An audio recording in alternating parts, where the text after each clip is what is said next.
आकाशवाणी लखनऊ से प्रादेशिक समाचार।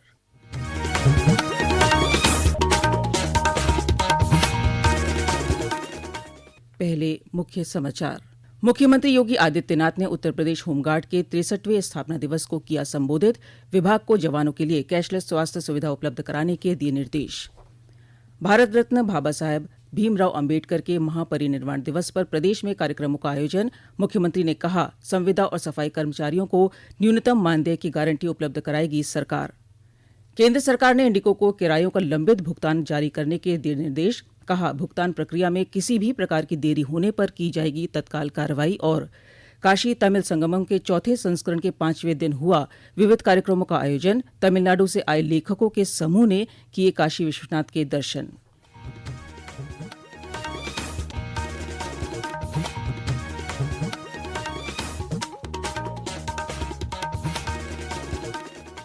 नमस्कार। प्रदेश के समाचारों के साथ मैं मुक्ता शर्मा। समाचार विस्तार से।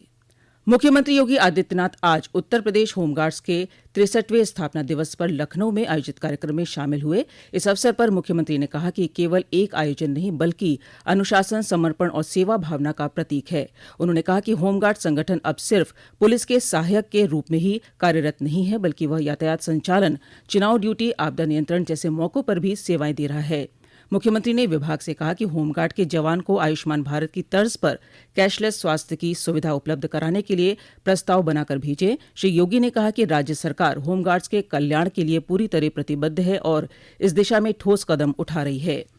होमगार्ड के जवानों के कल्याण के लिए सरकार पूरी तरह संकल्पित है। वर्तमान में हमारी सरकार ने उत्तर प्रदेश पुलिस बल में 2,19,000 पुलिस कार्मिकों की भर्ती की प्रक्रिया को अब तक पूरा किया है और मुझे बताते हुए प्रसन्नता है कि वर्तमान में हम लोग 45,000 होमगार्ड के जवानों की भर्ती की प्रक्रिया को आगे बढ़ा रहे हैं। और इसमें हम लोगों ने इस बात को प्राथमिकता दी है, जिस जनपद का निवासी है उस जनपद में उसकी भर्ती हो, आपदा प्रबंधन की उसकी ट्रेनिंग हो। आपदा ट्रेनिंग के साथ फर्स्ट रिस्पॉन्ड पर्सन के रूप में होमगार्ड का जवान वहां जाकर के लोगों को राहत देने में अपना योगदान देगा। और इसको लेकर के आज उत्तर प्रदेश पुलिस भर्ती और प्रोन्नति बोर्ड के द्वारा इस प्रक्रिया को तेजी के साथ आगे बढ़ाने का कार्य किया जा रहा है। आज संविधान निर्माता बाबा साहब डॉक्टर भीमराव अम्बेडकर का महापरिनिर्वाण दिवस है। इस अवसर पर उन्हें श्रद्धांजलि देने के लिए प्रदेश भर में विभिन्न कार्यक्रमों के आयोजन किए जा रहे हैं। इस क्रम में मुख्यमंत्री योगी आदित्यनाथ आज लखनऊ में बाबा साहब डॉक्टर भीमराव अम्बेडकर महासभा ट्रस्ट द्वारा आयोजित कार्यक्रम में शामिल हुए। इस अवसर पर आयोजित श्रद्धांजलि सभा को संबोधित करते हुए श्री योगी ने कहा कि डॉक्टर भीमराव अम्बेडकर ने अथक परिश्रम और चुनौतियों का सामना कर अति पिछड़ों और वंचितों को सम्मानजनक जीवन तथा अवसर उपलब्ध कराए हैं। भारत के संविधान शिल्पी के रूप में उनके योगदान को हमेशा याद रखा जाएगा। उन्होंने कहा कि बाबा साहब की शिक्षाओं से प्रेरित होकर डबल इंजन की सरकार वंचितों के उत्थान के लिए कई अभियान चला रही है। बाबा साहब भीमराव अम्बेडकर जी ने जब भारत का संविधान बनाया था, भारत के संविधान के शिल्पी के रूप में अपने उत्तरदायित्व का निर्वहन किया था। 3 महत्वपूर्ण शब्द उसकी प्रस्तावना में रखे थे। वह था न्याय, स्वाधीनता यानी समता और बंधुता। अगर आप देखेंगे मोदी जी ने सबका साथ और सबके विकास के भाव के साथ बिना भेदभाव के योजनाओं का लाभ हर गरीब को, हर वंचित को, हर दलित को, हर पिछड़े को, हर महिला को, हर युवा को प्राप्त हो सके, इसके लिए देश के अंदर जो कार्यक्रम अभियान प्रारंभ किए वो आज आप सबके सामने है। मुख्यमंत्री ने कहा कि राज्य सरकार आगामी 1-2 महीने के अंदर चतुर्थ श्रेणी संविदा और सफाई कर्मचारियों को न्यूनतम मानदेय देने की गारंटी मुहैया कराएगी। श्री योगी ने कहा कि जिन स्थानों पर बाबा साहब की मूर्तियां लगी हैं वहां बाउंड्री वॉल बनाकर मूर्तियों की सुरक्षा का प्रबंध किया जाएगा।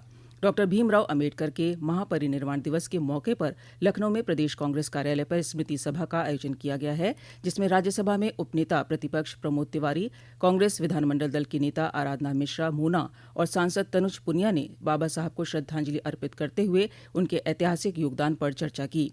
बाराबंकी जिले के हैदरगढ़ में भारतीय किसान यूनियन द्वारा आयोजित कार्यक्रम में समाजवादी पार्टी के राष्ट्रीय सचिव और पूर्व मंत्री अरविंद सिंह गोप ने कहा कि डॉक्टर आम्बेडकर के संघर्ष और दूरदर्शिता ने भारत को आधुनिक राष्ट्र के रूप में स्थापित किया। उनके विचार सदैव समता आधारित समाज के निर्माण के लिए प्रेरणा देते रहेंगे। जौनपुर और मुजफ्फरनगर सहित कई जनपदों में भी बाबा साहब को याद किया गया। ये समाचार आप आकाशवाणी लखनऊ से सुन रहे हैं। ताज़ा समाचार जानने के लिए आप हमारी वेबसाइट newsonair.in www.gov.in पर लॉगिन कर सकते हैं। इसके साथ ही आप प्रादेशिक समाचारों का ये बुलेटिन हमारे YouTube channel news on AIR Lucknow पर भी सुन सकते हैं। और अब शेष समाचार। नागरिक उड्डयन मंत्रालय ने इंडिगो को यात्रियों को किरायों का लंबित भुगतान बिना किसी देरी के जारी करने का निर्देश दिया है। मंत्रालय ने कहा है कि सभी रद्द या बाधित उड़ानों के लिए भुगतान प्रक्रिया कल रात 8 बजे तक पूरी हो जानी चाहिए। एयरलाइनों को यह भी निर्देश दिया गया है कि वे उन यात्रियों से कोई पुनर्निर्धारण शुल्क न ले जिनकी यात्राएं विमान रद्द होने के कारण प्रभावित हुई हैं। भुगतान प्रक्रिया में किसी भी प्रकार की देरी या अनुपालन न होने पर तत्काल कार्रवाई की जाएगी। इस बीच लोगों को नवीनतम उड़ान स्थिति के लिए आधिकारिक वेबसाइट www.newdelhiairport.in देखने की सलाह भी दी गई है। कुछ एयरलाइनों द्वारा बहुत अधिक हवाई किराए वसूले जाने के मामलों को गंभीरता से लेते हुए मंत्रालय ने सभी एयरलाइनों को निर्देश जारी कर अब निर्धारित किराया सीमा का कड़ाई से पालन अनिवार्य किया है।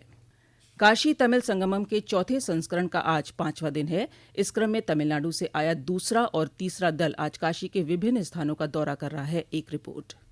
काशी और तमिलनाडु के ऐतिहासिक संबंधों के भव्य उत्सव के चौथे संस्करण की मेजबानी करने का कार्यक्रम काशी तमिल संगमम 4 काशी में लगातार जारी है। अब तक तमिलनाडु से 3 दल काशी आ चुके हैं, जिसमें प्रथम दल ने अपने इस दौरे को पूरा भी कर लिया है। दूसरा और तीसरा दल काशी के विभिन्न स्थानों का भ्रमण कर रहा है। तीसरे दल के रूप में काशी आए लेखकों ने आज बाबा विश्वनाथ दरबार में विधिवत दर्शन पूजन के पश्चात कॉरिडोर का भ्रमण किया और अन्य क्षेत्र में प्रसाद भी ग्रहण किया। अपने काशी आगमन पर तमिलनाडु से आए तीनों दल अभिभूत है। यहाँ की परंपराओं के साथ साथ इसकी पौराणिकता और ऐतिहासिकता उनको मंत्रमुग्ध कर रही है। शिक्षा मंत्रालय भारत सरकार के तत्वाधान में आयोजित इस कार्यक्रम के लिए काशी हिंदू विश्वविद्यालय और IIT मद्रास शैक्षणिक साझेदार हैं, जो काशी और तमिलनाडु के बीच सांस्कृतिक, आध्यात्मिक और ऐतिहासिक संबंधों को नया आयाम दे रहे हैं। मनीष सिंह, आकाशवाणी समाचार, वाराणसी।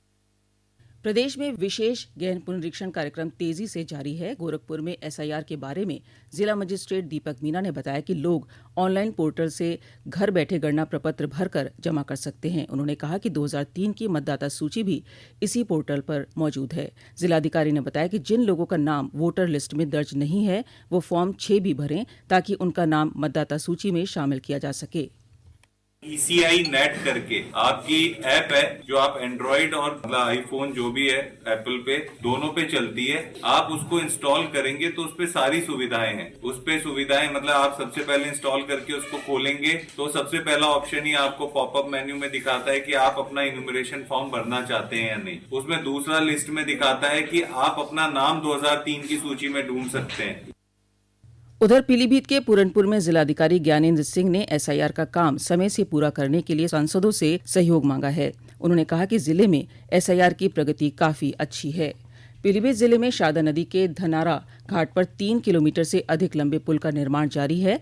भारतीय जनता पार्टी के जिला उपाध्यक्ष प्रफुल्ल मिश्र ने निर्माण कार्य का जायजा लेने के बाद कहा कि इस पुल के बन जाने से ट्रांस शारदा इलाके की 1.5 लाख से ज्यादा की आबादी को आवागमन की सुविधा हो जाएगी और लोग पड़ोसी देश नेपाल तक आसानी से पहुंच सकेंगे। पूरनपुर खजूरिया रोड पर निर्माणाधीन इस पुल पर 300 करोड़ रुपए खर्च होंगे।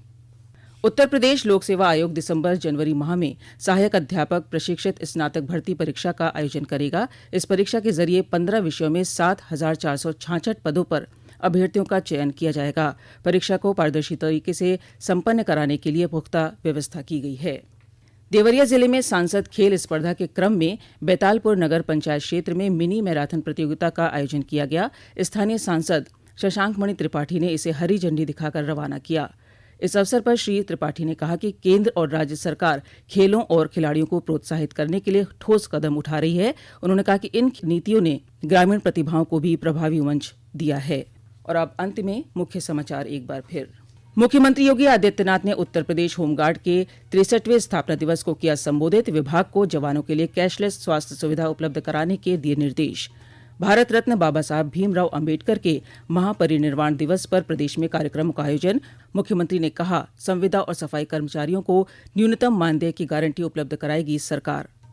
केंद्र सरकार ने इंडिगो को किरायों का लंबित भुगतान जारी करने के निर्देश। कहा भुगतान प्रक्रिया में किसी भी प्रकार की देरी होने पर की जाएगी तत्काल कार्रवाई। और काशी तमिल संगमम के चौथे संस्करण के 5वें दिन हुआ विविध कार्यक्रमों का आयोजन। तमिलनाडु से आए लेखकों के समूह ने किए काशी विश्वनाथ के दर्शन। इसी के साथ प्रादेशिक समाचारों का बुलेटिन अब समाप्त हुआ। अगला बुलेटिन रात 8 बजे FM पर प्रसारित किया जाएगा। नमस्कार।